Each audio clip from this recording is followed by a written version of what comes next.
여러분 안녕하세요. 안녕하세요. 예, 여러분의 삶에서 가장 중요한 관계는 무엇일까요? 관계가 배우자입니까? 자녀들입니까? 우리 식구들입니까? 친구입니까? 아니면 상사나 동료입니까? 저는 개인적으로 우리에게 가장 중요한 관계는 우리의 구주이시며 주님이신 예수 그리스도와의 관계라는 것을 중요하다고 다시 한번 여러분들에게 상기시켜 드리고 싶습니다. 예수님과의 관계는 특히 그리스도인에게 사람이 가질 수 있는 가장 중요한 관계예요. 예수님과의 관계는 하나님이 우리를 사랑하셔서 예수님을 허물로 주셨기 때문에 우리에게 새 생명을 주셨어요. 그거는 에베소서 2장 4절과 5절에 있습니다. 이 관계는 예수님의 십자가 피로 말미암아 죄 용서함을 받아 구원을 얻었기에 시작되는 관계라고 우리는 믿습니다. 그거는 골로새서 1장 14절에 적혀 있습니다. 요한복음 14장 16절에서 17절에서는요, 예수님께서 천국에 가시기 전에 성령을 보내셔서 우리와 영원토록 함께 하실 것을 약속하셨어요. 그래서 모든 진리 그리고 미래의 육체적 부활과 천국에서의 거처까지도 우리에게 약속하신 게 요한복음 14장 19절 그리고 빌립보서 3장 20절과 21절에 나옵니다. 할렐루야가 아닙니까? 아멘. 예. 그런데요, 성경을 읽지 않는 사람은요, 개인적으로 예수님을 만나지 못한 사람들이에요. 근데 그 사람들은 이렇게 물어요. 아니, 눈에 보이지도 않는 예수님과 어떻게 관계를 맺어요? 근데요, 예수님은 영이고 우리도 우리에게 영을 주셨기 때문에 그것은 어렵지 않은 일입니다. 누가복음 19장 10절에 예수님께서 친히 이렇게 말씀하셨어요. 나는 잃어버린 자를 구원하려고 오셨다고 합니다. 그리고 예수님께서는 이렇게 초대하세요. 수고하고 무거운 짐진 자들아 다 내게로 오라. 내가 너희를 쉬게 하리라. 이 말씀을 가슴에 받아들이고 반응을 하면 간단합니다. 예수님께서는 우리의 신뢰를 구하셨고 우리에게 친구처럼 말씀하셔요. 성경에서 예수님께서는 분명히 우리와 관계를 맺고자 하신다는 것을 분명히 알 수 있습니다. 근데 그거를 어떻게 알아요? 성경을 꼭 읽어야 돼요. 죄인인 우리는 하나님과 관계를 맺을 수 없어요. 절대로. 그거는 불가능한 일이에요. 왜냐하면 성경은 죄가 우리를 하나님으로부터 분리시켰다고 이사야 10장 13절에서 말해주기 때문입니다. 그래서 이것이 바로 예수님과의 관계가 믿음을 통한 하나님의 은혜에 근거하는 이유라고 우리는 믿습니다. 예수님과 관계를 맺기 위해 우리가 깨달아야 할 첫 번째 진리는요, 아담과 하와가 하나님의 말씀을 불순종했으므로 죄를 지었고 그 죄로 말미암아 우리와 하나님의 관계가 깨어졌다는 것이에요. 우리는 그분께 죄를 지었어요. 우리는 그분 보시기에 잘못된 일을 행했습니다. 성경 로마서 3장 23절에 이렇게 말해요.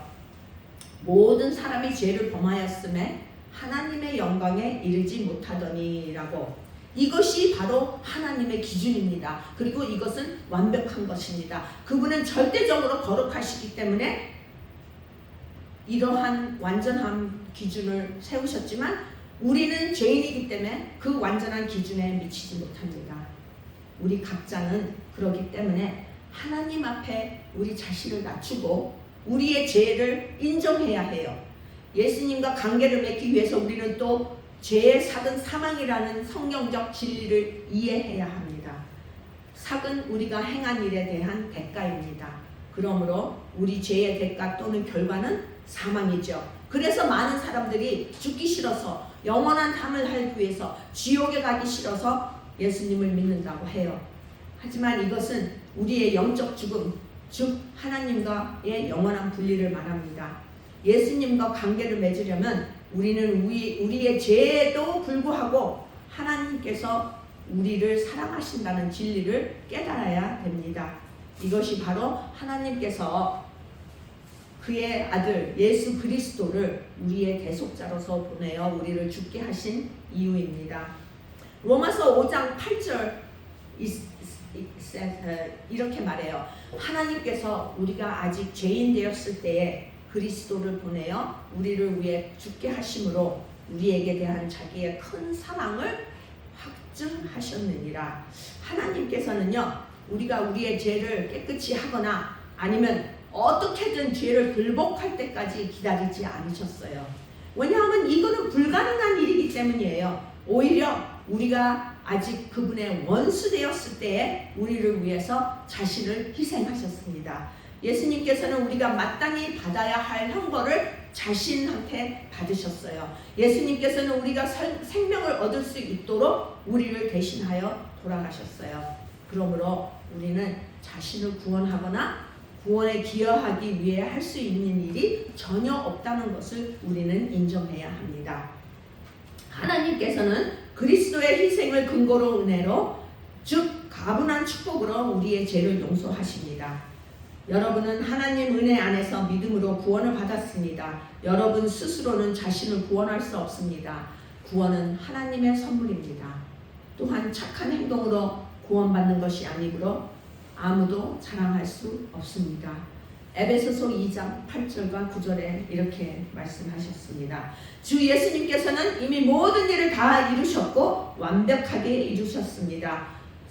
구원은 우리가 무엇을 할 수 있느냐가 아니고 그리스도께서 무엇을 하셨느냐에 달려 있습니다. 이런 말 들어봤어요? 그리스도인과 그리스도인이 아닌 사람의 다른 점은 딱 한 가지라는 거를. 그게 뭔지 아세요? 그리스도인들은요, 그들의 죄를 예수님의 십자가에서 흘리신 보혈로 용서를 받았다는 거고, 안 믿는 사람들은 믿지 않기 때문에 용서를 못 받았다는 거예요. 그거 한 가지 틀린 것밖에 없어요. 그러니 얼마나 쉽게 예수님한테 올 수 있겠습니까? 성경의 이러한 진리들을 안다면 믿음으로 예수님을 영접함으로 그분과 관계를 맺을 수 있어요. 죄에서 돌이켜 예수님과 그분께서 십자가에서 이루신 사역이 여러분의 죄값을 치르셨다는 것을 믿으시기 바랍니다. 죽음을 단번에 영원히 정복하신 부활하신 구주께서 구주로서 그분을 부르십시오. 그분을 여러분의 주인이자 주님이기로 영접하십시오. 성경은 이렇게 말해요. 요한복음 1장 12절에 영접하는 자, 곧 그의 이름을 믿는 자들에게는 하나님의 자녀가 되는 권세를 주셨다고 약속합니다. 야, 이건 나도요, 역시 교인이 아니었을 때는 이거를 몰랐어요. 근데 교인이 되고 나서 이거를 깨닫으니까 너무 한심하더라고요. 내가 여지껏 내 인생을 헛살았구나 해서요. 저는 태어날 때부터 부모가 계셨지만 고아로 자랐어요. 어머니나 아버지랑 함께 못 산다는 사실에 매일 외로워하면서 울고 안타까워했어요. 이 세상에 태어나지 않았으면 좋았겠다 하고 생각한 적이 너무나 많았어요. 오죽하면 자살을 선택한 적도 있었어요. 우리는 이 세상에 살면서 많은 슬픔, 괴로움, 외로움, 고통, 그리고 아픔을 경험하며 삽니다. 이것이 바로 제가 지금 아이가 없는 이유예요. 난 아기를 낳기 싫었어요. 이 땅에 있는 누군가가 저와 같이 외로움과 슬픔, 불행 속에서 고통받는 삶을 살게 하고 싶지 않았기 때문이에요. 지금은 조금 후회가 되지만 어쩔 수 없어요. 이미 때는 늦었죠. 그렇죠? 하지만 예수님께서 저를 구원하셨을 때 나의 사상 모든 것이 바뀌었어요. 예수님을 만난 게 제게 일어난 가장 행복한 일이었습니다. 이제 저는 이 교회가 현리교회뿐만 아니라 SDA, Seventh-day Adventist Church, 제7일 안식일 예수재림교회가 하나님의 가족이므로 나의 가장 큰 가족을 얻었습니다. 당신도 믿음으로 예수님을 영접하고 지금 이 순간 당신이 있는 그 자리에서 그분과의 관계를 시작할 수 있습니다. 당신은 그분께서 당신의 마음에 들어오셔서 머물러 주기를 구함으로써 그분에 대한 믿음을 표현만 하면 됩니다. 예수님, 저도 당신이 나의 죄를 위하여 십자가에서 돌아가신 것을 믿고 싶어요. 저의 연약한 믿음을 도와주세요. 이렇게 기도하면 예수님이 당신 옆으로 다가와서 격려하실 거예요. 그리고 성공적인 그리스도인이 되고 싶다면 일상생활에서 몇 가지의 습관을 들일 수 있습니다. 첫 번째, 당신의 자신의 영혼에게 하나님이 누구라는 것을 가르쳐줘야 해요. 아무도 그걸 가르쳐주는 사람이 없어요. 그걸 어떻게 할 수 있을까요? 매일 성경을 읽으시면 됩니다. 일주일에 한 번 교회 가는 것 갖고 충만하지 않아요. 많은 교인들이 일주일에 한두 번 교회 가면은 그걸로 충만한 줄 알고 성경책은 먼지가 푹푹 쌓여 있어요. 예수 그리스도 안에서 진리를 아는 지식 안에서 자라기에는 교회 가는 걸로 충만하지 않습니다. 생각해 보세요. 만일 우리가 일주일에 밥을 한 번만 먹는다고 생각해 봐요. 어? 삐쩍 말라서 젓가락처럼 될 거예요. 아니요. 얼마 못 가서 말라 죽을 거예요. 그렇죠? 영적 자랑도 마찬가지예요. 마태복음 4장 4절에 이렇게 써 있어요. 성경은 사람이 떡으로만 살 것이 아니요 하나님의 입에서 나오는 모든 말씀으로 살 것이라고 말씀하셨어요. 그래서 그 말씀이 우리의 영적의 생명이 되는 겁니다. 둘째는 우리의 믿음을 키워야 해요. 믿음은 당신의 책임이에요. 여러분의 책임이에요. 믿음은 하나님 것이 아닙니다. 하나님을 벌써 믿고 있어요. 목사님 것도 아니고 친구 것도 아니에요. 그리고 배우자 것도 아니에요. 내가 어떤 사람들을 만나서 나의 간증, 신앙 얘기를 하면요, 그 사람들이 꼭 하는 소리 무슨 소리인지 알아요? 우리 오빠가 목사야. 우리 신우의 남편이 목사야. 나의 가장 친한 친구가 목사야. 그거랑 당신의 구원이랑 무슨 상관이 있어요? 아무 소용없어요. 그래서 오직 자기 자신만, 그리고 여러분의 자신만의 믿음으로 구원을 얻을 수 있는 거예요.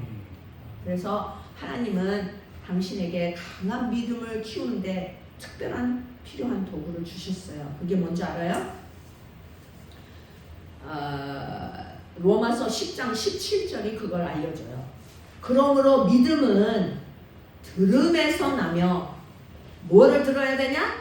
그리스도의 말씀으로 들어야 된다고. 로마서 10장 17절. 그래서 성경 말씀과 예수님에 대한 설교를 우리가 매일매일 들어야 되고, 들으면서 그 믿음이 성장해야 돼요. 알겠어요? 셋째, 먹는 것이 곧 사는 거다 라는 말 들어보셨어요? 성경은 우리가 하는 말이 곧 자신이라고 말씀하십니다. 죽고 사는 것은 혀에 권세가 달려있다고. 내가 입이 좀 싸요. 그렇죠? 목소리가 크고 곧 이렇게 직선적으로 말을 할 때가 많아요. 그래서 맨날 나 그것 때문에 혼나요. 하지만 어떤 때는 그런 필요성이 있다고 봅니다. 우리는 하나님의 말씀을 듣고 일상생활에 적용하며 말을 통해 우리 자신이 됩니다. 그래서 실천이 중요해요. 그 말씀을 배우면은 그 말씀을 실천하는 게 정말 중요해요. 암만 읽어도 나의 매일 생활에 그 말씀의 실천을 하지 않으면 소용이 없어요. 나는요, 너무나 우리 재림 교인들 아니면 다른 교인들도요, 교인이라고 하면서 말씀대로 안 사는 사람을 너무 많이 봤어요. 남의 돈을 훔치거나 거짓말을 하거나 아니면은 가장해서 말하거나 남을 미워하거나 용서하지 못하는 마음, 꽁하는 마음, 그런 거 안 돼요, 여러분. 그런 거를 예수님 십자가 밑에다 내려놓고 마음을 깨끗하게 맨날 씻어야 돼요. 알겠어요? 네. 넷째, 우리는 우리의 생각을 다스려야 합니다. 우리의 마음, 영, 몸은 서로 연결되어 있어요. 그래서 우리의 생각은 말에 영향을 끼치고, 말은 건강, 우리의 건강, 번영, 기쁨, 평화, 그리고 모든 삶의 영역에 영향을 미쳐요. 고린도후서 10장 5절에 이런 말이 있어요. 우리는 하나님 아는 것을 대적하여 높아진 모든 이론을 무너뜨리고 모든 생각을 사로잡아 그리스도께 복종해야 된다고 말합니다. 자, 그래서 이것저것 잡생각 나잖아요. 얼른 기도하세요. 예수님, 나 이런 쓸데없는 생각하고 싶지 않아요. 나도요, 유튜브에서 짐승 같은 거 막 보고 재밌어하고 막 시간 가는 거 모르고 막 틱탁 같은 거 보잖아요. 2분, 3분 그런 게 쌓이고 쌓여서 30분, 1시간 막 가요. 그러면 예수님이 그래요. 야, 너 언제까지 이렇게 시간 낭비할 거야? 내 말 듣고 아니면은 배우는 거를 배워. 알았어요 하고 순종해요. 나는 순종하는 사람이에요. 다섯째로 우리는 하나님께서 우리를 위해 행하신 일과 현재 행하고 계시는 일 그리고 앞으로 행하실 일에 대해 찬양과 감사로 마음을 채워야 됩니다. 그분께서 행하신 일, 현재 행하고 계신 일 그리고 앞으로 행하실 일을 알기에 감사해야 할 이유는 셀 수 없이 많아요. 저는요 요새는 항상 기도가 아버지 땡큐 저는 영어로 기도를 하기 때문에 아버지 새 생명을 주셔서 감사합니다. 어저께 밤에 푹 자게 해주셔서 감사합니다. 오늘 또 이렇게 즐거운 마음과 하나님을 의지할 수 있는 날을 주셔서 감사합니다 하면서 감사 기도를 먼저 시작하고 이제 하나님한테 찬양을 올립니다. 시편 34장 1절에 이렇게 말해요. 내가 항상 여호와를 송축하며 내 입술에 항상 그를 찬양하리로다. 아멘. 여섯째는 우리는 기도를 해야 돼요. 데살로니가 전서 5장 16절에서 18절은 뭐라 그래요? 항상 기뻐하라, 쉬지 말고 기도하라, 범사에 감사하라. 이것이 예수 그리스도 안에서 너희를 행하신 하나님의 뜻이라고 말합니다. 여러분 그렇게 하려고 노력하시고 약속하시죠? 아멘. 마지막으로 우리는 그리스도인으로서 우리의 짐을 버려야 해요. 그러므로 우리에게 구름같이 둘러싼 허다한 증인들이 있으니 모든 무거운 것과 얽매이기 쉬운 죄를 벗어버려야고 인내로써 우리 앞에 당한 경주를 경주하며 믿음의 주여 또 온전하게 하시는 인 예수를 바라보자고 히브리서 12장 1절에 말을 하고 있습니다. 그는 자기 앞에 있는 기쁨을 위하여 십자가를 참으사 부끄러움을 개의치 아니하시더니 하나님 보좌 우편에 앉으셨다고 그랬어요. 아니 예수님이 기뻐하기 위하여 십자가를 참으셨다는 게 무슨 뜻일까요? 그것은요 여러분을 사랑하시기 때문에 여러분이 예수님을 믿으면 영생을 얻고 착한 사람이 된 것을 아셔서 기뻐하셨다는 뜻이에요. 그래서 자기의 그 험한 십자가를 모시고 돌아가셨다는 거예요. 자, 여러분 올림픽 선수가 갑옷을 입고 장거리 트랙을 뛰는 거 봤어요? 경주하는 모습 봤어요? No! 상상도 안 되죠. 아마 TV를 통해서 그거를 봤다면 저 남자 머리가 돌았어? 뭐야 이 멍청아 어떻게 갑옷을 입고 뛰어? 빨리 벗어버려. 네 속도가 느리잖아 하고 말하지 않아요? 상상도 되지 않는 말이잖아요. 근데 많은 교인들이 그래요. 많은 교인들이 기도를 안 해요. 그러니까 하나님이 얼마나 답답하시겠어요. 자, 여러분은 어떠한 짐을 지고 살아요? 걱정이 태산 같으세요? 불안이 마음을 짓누르십니까? 스트레스로 건강에 해를 끼치고 계십니까? 아니면 두려워서 삶이 두려워서 어둠이 두려워서 삶의 안정을 못 찾습니까? 당신의 두려움이 당신의 마음을 짓누르고 어둡게 합니까? 어쩌면 여러분의 삶에 버리지 못한 죄의 습관이거나 오랫동안 골마와 있던 용서하지 못하는 마음일지도 모르겠죠.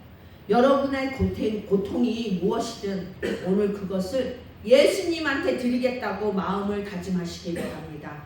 그것이 당신을 누리게 만듭니다. 예수님한테 다가가게 하려면은 걱정의 갑투, 두려움의 갑투를 벗어버리고 당신을 방해하는 모든 것을 벗어버리고 승리를 향한 경주를 예수님에게 다가가시길 바랍니다. 오늘 강한 그리스도인의 7가지 습관을 매일매일 실천하신다면 당신은 당신의 원수인 두려움을 무너뜨리고 당신이 항상 꿈꿔왔던 승리를 보장하는 영적인 생활을 키우실 수 있을 것입니다. 이것이 바로 예수님께서 당신에게 주기 위한 죽으신 삶입니다. 이것이 바로 당신이 살아야 할 삶입니다. 하나님, 저는 제가 죄인임을 알아요. 저는 제가 결과를 마땅하다는 것도 알아요. 하지만 저는 예수 그리스도를 저의 구주로 믿습니다. 아버지, 저는 그분의 죽음과 부활이 제 용서를 마련해 주셨다고 믿습니다. 저는 예수님, 오직 예수님 말을 저의 주님으로 그리고 구주로 받아들이고 믿고 싶습니다. 주님, 저를 도와주시고 구원해 주시고 용서해 주십시오 하고 매일매일 기도하세요. 그러면은 정말 예수님이 당신 마음속에 들어와서 당신에게 평화와 행복과 승리를 주실 것입니다. 기도하겠습니다. 사랑의 아버지, 우리에게 소망, 믿음, 그리고 사랑을 주셔서 감사합니다. 그러나 그 중에서도 사랑이 최고라고 하셨습니다. 당신의 두 계명의 최고의 계명은 하나님을 너의 몸과 마음과 영과 모든 힘을 다하여 하나님을 사랑하고 내 이웃을 내 몸과 같이 사랑하라고 명령하셨습니다. 아버지, 우리 이웃을 사랑하는 것은 어떤 때는 참 힘듭니다. 하지만 하나님께서 우리 마음을 잡아주시고 우리가 하나님의 말씀을 따르게 산다면 이웃을 사랑한다는 것이 별로 힘들지 않는다는 것을 저는 경험했습니다. 아버지를 사랑하는 것은 참 쉬워요. 왜냐하면 말씀으로 당신은 나를 사랑한다고 항상 보여주기 때문입니다. 아버지, 우리 용자가 하나님의 말씀을 읽고 하나님에 대하여 알고 배우고 예수님의 사랑에 푹 빠지는 용자들에게 하나님 인도하여 주시옵소서. 우리 현리교회도 축복 내려 주시옵고 이 안식일 우리가 거룩하고 즐겁고 행복하게 하나님을 찬양하며 기쁘게 지낼 수 있도록 도와주시옵기를 예수님의 거룩하신 이름으로 기도드리옵나이다.